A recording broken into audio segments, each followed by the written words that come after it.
皆さんおはようございます。明るい日本語学校からガイリスミットと申します。どうぞよろしくお願いします。आज चाहिँ हामी यो लेसन 7 को ग्रामरको पाठ गर्ने क्रममा छौं हैन।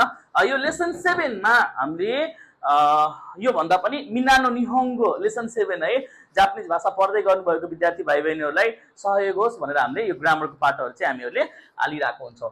आज चाहिँ सबैभन्दा पहिला लेसन 7 है 7 लाई के भन्छ? लेसन 7 भन्न पर्यो भने के भन्ने? दाइ नाना खा। के भन्ने?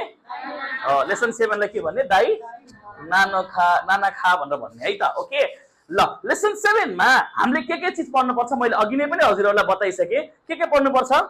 दे पार्टिकल, अर्को नि पार्टिकल, अझै एउटा के पढ्नु पर्छ? मो है त। ल हामीले दे पार्टिकलको बारेमा सुरु गरौँ। दे पार्टिकल भनेको दाइको खा, दाइ रको खा, दाइ नाना खा, यो तीनटै लेसनमा दे पार्टिकल भन्दै पढ्दै आइराखेको छौं। ओके न। सबैभन्दा पहिला 5 लेसनमा के पढेको थियौं? ल सम्झिनुस् त, रिवाइन्ड गरौँ।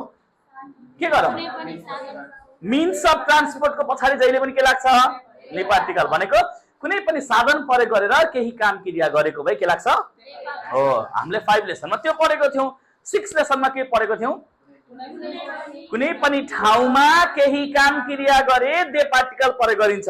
तपाईहरुले जापानिज भाषा पढ्नुहुन्छ, क्रिया हो, कहाँ पढ्दै हुनुहुन्छ? आकारुईमा। आकारुई दे निहोन्गो हो बेन्क्यो शिमास हो। आकारुईमा जापानिज भाषा अध्ययन गर्छु भनेर यसरी एउटा मीन्स अफ ट्रान्सपोर्टको पछाडी दे पार्टिकल, कुनै पनि ठाउँमा केही काम क्रिया गरे दे पार्टिकल, यसरी दुईवटा कन्डिसन पढेको थियौं। अब थर्ड कन्डिसन हामी लेसन 7 मा हेर्दै छौं। दाइ नाना खा दे पार्टिकल पढ्नुस् त के लेखेको छ? कुनै पनि स्रोत, साधन, मेसिन, औजार प्रयोग गरेर केही काम क्रिया गरेमा दे पार्टिकलको प्रयोग गरिन्छ भन्छ। ल कुनै पनि स्रोत, साधन, मेसिन, औजार भनेको अहिले हामीले लाइभ गरिरहेको छौं मोबाइलबाट। खेताई दे मैले के यो तपाईले डट पेन प्रयोग गरेर लेख्नुहुन्छ, बोरु पेन दे, अथवा केबाट फोटो हामीले केबाट खिच्छौं? कामेरा दे, अथवा मोबाइलबाट खिच्यौं भने के हुन्छ? खेताई दे, अथवा हामीले चम्मच प्रयोग गरेर खाना खान्छौं, चपस्टिक प्रयोग गरेर खाना खान्छौं भनेको कुरा भन्नुस् है। कुनै पनि अब्जेक्ट, स्रोत, साधन, मेसिन, औजार प्रयोग गरेर केही काम क्रिया गरे भने के पार्टिकलको प्रयोग गरिन्छ? They particle. हामीले चपस्टिकले खाना खान थाल्यौं भने चपस्टिकलाई के भनिन्छ? हाँसी दे, अथवा स्पुन दे, अथवा ते दे है त, त्यसरी भन्न सकिन्छ। सो कुनै पनि स्रोत, साधन, मेसिन, औजार प्रयोग गरेर केही काम क्रिया गर्छ भने दे पार्टिकल। सँगसँगै अर्को कन्डिसन पनि छ। के अरे अर्को कन्डिसन? दोस्रो कन्डिसन के छ? हो, एउटा ल्याङ्ग्वेजको मिडियम, भाषाको मिडियम प्रयोग गरेर केही काम क्रिया गरे भने के पार्टिकलको प्रयोग गरिन्छ? They particle. हामीले अहिले केबाट पढिरहेछौं? हामीले केबाट पढिरहेछौं? कुन भाषाबाट पढिरहेछौं? निहोन्गो दे बेन्क्यो शिमास, जापानिज भाषाको मिडियमबाट अध्ययन गर्छु। अथवा हैन तपाईले के भन्ने केही लेख्दै हुनुहुन्छ हो, चिठी लेख्नुहुन्छ हो, चिठीलाई के भनिन्छ? तेगामी। लेख्छीलाई के भनिन्छ? खाकिमास। तेगामी ओ खाकिमास। अथवा के प्रयोग गरेर, अथवा के मिडियमबाट? निहोन्गो दे। निहोन्गो दे के त? तेगामी ओ खाकिमास। जापानिज भाषाको मिडियमबाट चिठी लेख्छु अथवा डट पेनले लेख्छु भन्न पर्यो भने पनि बोरु पेन दे तेगामी हो खाकिमास है। के कुरा क्लियरली बुझ्नुस् भने दे पार्टिकल कुनै पनि स्रोत, साधन, मेसिन, औजार प्रयोग गरेर केही काम क्रिया गर्छ भने के पार्टिकलको प्रयोग गरिन्छ? दे पार्टिकलको प्रयोग गरिन्छ। कुनै पनि भाषाको मिडियम प्रयोग गरे भने के पार्टिकलको प्रयोग गरिन्छ? दे पार्टिकलको प्रयोग गरिन्छ भनेर हामीले क्लियरली बुझौं है त। ल म एउटा एक्जाम्पल लेखिदिएको छु, मैले जुन बताइसके। हासी स्पुन अथवा ते दे गुहानो ताबेमास। गुहानो ताबेमास खाना खान्छु क्रिया भयो केले? चपस्टिकले, स्पुनले, हातले। कुरा क्लियर हुनुहुन्छ? दे लागेको अर्थ बुझ्नु भएको छ? अर्को बाई बाई वा निहोन्गो दे सायोनारा देश। बाई बाईलाई निहोन्गोमा के भनिन्छ? सायोनारा। भनेको त्यो भाषाको मिडियम हो कि हैन? हो, त्यही भएर निहोन्गोको पछाडी के लाग्यो? दे है। बाई बाई वा निहोन्गो दे सायोनारा। जस्तो निहोन्गोमा मात्र होइन, जस्तै बाई बाई वा नेपालगो दे के हो? नेपाली भाषामा के भन्छन् बाई बाईलाई? टाटा भन्छन् हैन, सबै टाटै सम्झ्यौं हैन। त बाई बाई वा नेपालगो दे टाटा देश भनेर भन्न पनि मिल्छ। ओके, यसरी हामीले यो लेसन 7 को दे पार्टिकल। अब आउँछ नि पार्टिकलको बारेमा। नि पार्टिकल, निको अर्थ के लाग्दो रहेछ? लाई अथवा बाट। यो पनि 4 लेसनमा पढेको थियौँ कि हैन? 4 लेसनमा के भनेर पढेको? टाइम पार्टिकल, एउटा निश्चित समय पार्टिकल है। एउटा निश्चित समय जस्तै घडीको समय, बार, महिना र वर्षको पछाडि जहिले पनि के लाग्छ? नि पार्टिकल। नि पार्टिकललाई अर्को के पनि भनेको अरे? Fix time particle. के भनिन्छ? तर अब 7 लेसनमा आउँदाखेरि के भयो? कन्डिसन चेन्ज भएको छ। अब 7 लेसनमा नि पार्टिकलको अर्थ के लाग्छ? लाई अथवा बाट।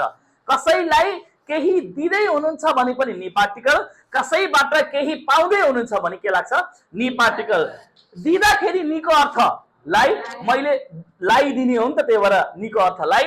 पाउँदा निको अर्थ बाट, मैले तपाईहरु बाट पाउने हो नि त, त्यही भएर निको अर्थ बाट भन्ने बुझिन्छ है। पाउँदा निको सट्टामा के पनि लगाउन मिल्छ? हामीलाई बाट भन्ने थाहा छ नि त, बाट भनेको कारा पनि होइन र, त्यही भएर तपाईले पाउँदाखेरि नि लगाए पनि हुन्छ, अर्को के पनि लगाउन पाउनुहुन्छ? कारा लगाउन पनि मिल्छ भनेर बुझ्न पर्यो है। सो यहाँ हेर्नुस् त एकचोटि इक्जाम्पल रे हेरौं। वातासी वा किमुरा सान नि हानाओ आगेमा झरे। म चाहिँ किमुरा जीलाई के गर्छु? फूल दिन्छु। आगेमास भनेको दिन्छु। के दिन्छु? फूल। त्यही भएर दिँदाखेरि के लाग्यो? नि पार्टिकल। अनि दिँदाखेरि निको अर्थ के हो? लाई। किमुरा जीलाई फूल दिन्छु। अर्को वातासी वा कारिना सान नि चोकोरेतो मोराइमास्ता। मोराइमास्ता भनेको पाए। के पाए? चकलेट। अनि पाउँदाखेरि निको अर्थ लाई कि बाट? हो बाट। बाट लगा नि लगाए हुन्छ, अर्को के पनि लगाउन पाइन्छ है। वातासी वा कारिना सान नि चोकोरेतो मोराइमास्ता। म चाहिँ करिना जीबाट चकलेट पाए। यसरी केही पाउँदा पनि नि पार्टिकल, केही दिँदा पनि नि पार्टिकलको प्रयोग गरिन्छ। दिँदा निको अर्थ लाई, पाउँदा निको अर्थ बाट। बाट भनेको कारा पनि हो, त्यो कुरा पनि क्लियरली बुझे हुन्छ। ओके, बुझ्नु भएको छ? ल ओके, ल त्यो छ भने अब अझै एकदमै इम्पोर्टेन्ट है यो कन्डिसन हेर्नु त। एउटा प्याटर्न छ यो। मो तपाईहरुले मिनिङमा पनि पढिसक्नु भएको छ। मो भनेको के हो? अलरेडी। अलरेडी भनेको प्रेजेन्ट हो कि पास्ट हो? पास्ट। पास्ट भएपछि मास हुन्छ कि मासिता हुन्छ? अभियसली मासिता हुन्छ। मोमा क्वेशन गरेमा सेन्टेन्स केमा हुनुपर्छ? पास्टमा हुनुपर्छ। पास्ट भनेको के हो? मासिता। ल हेर्नुस् है, क्वेशन गरौँ। मो क्वेशन गर्यो, हिरो गोहानो ताबेमास लेख्न पाइन्छ? पाइन्न। किन? यो मो भनेको के हो? पास्ट जनाउने वर्ड। मो हिरो गोहानो, त्यही भएर के भयो? ताबेमास सीताका अलरेडी दिउँसोको खाना खाइसक्नु भयो। अनि ल हेर्नु त आन्सर। मो प्रश्न गरेपछि कि त यस आउँछ कि त नो आउँछ हैन र? यस भनेको हाई हो, नो भनेको ई हो। यदि आन्सर हाईमा आएमा हाईको पछाडि के लगाउने?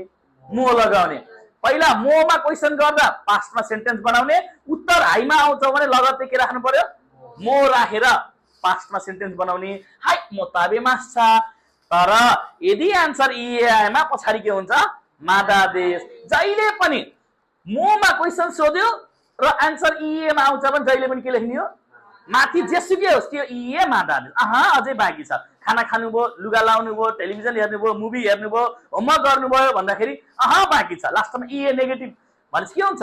ई मादादेश। मोमा क्वेशन सोध्ने, आन्सर ई मा आउँछ भने जहिले पनि के हुन्छ? आन्सर ई मादादेश हुन्छ भनेर चाहिँ हामीले बुझ्न जरुरी छ है त। ओके, ल यसरी हामीले यो लेसन 7 को यो ग्रामरको पार्ट सकेका छौं।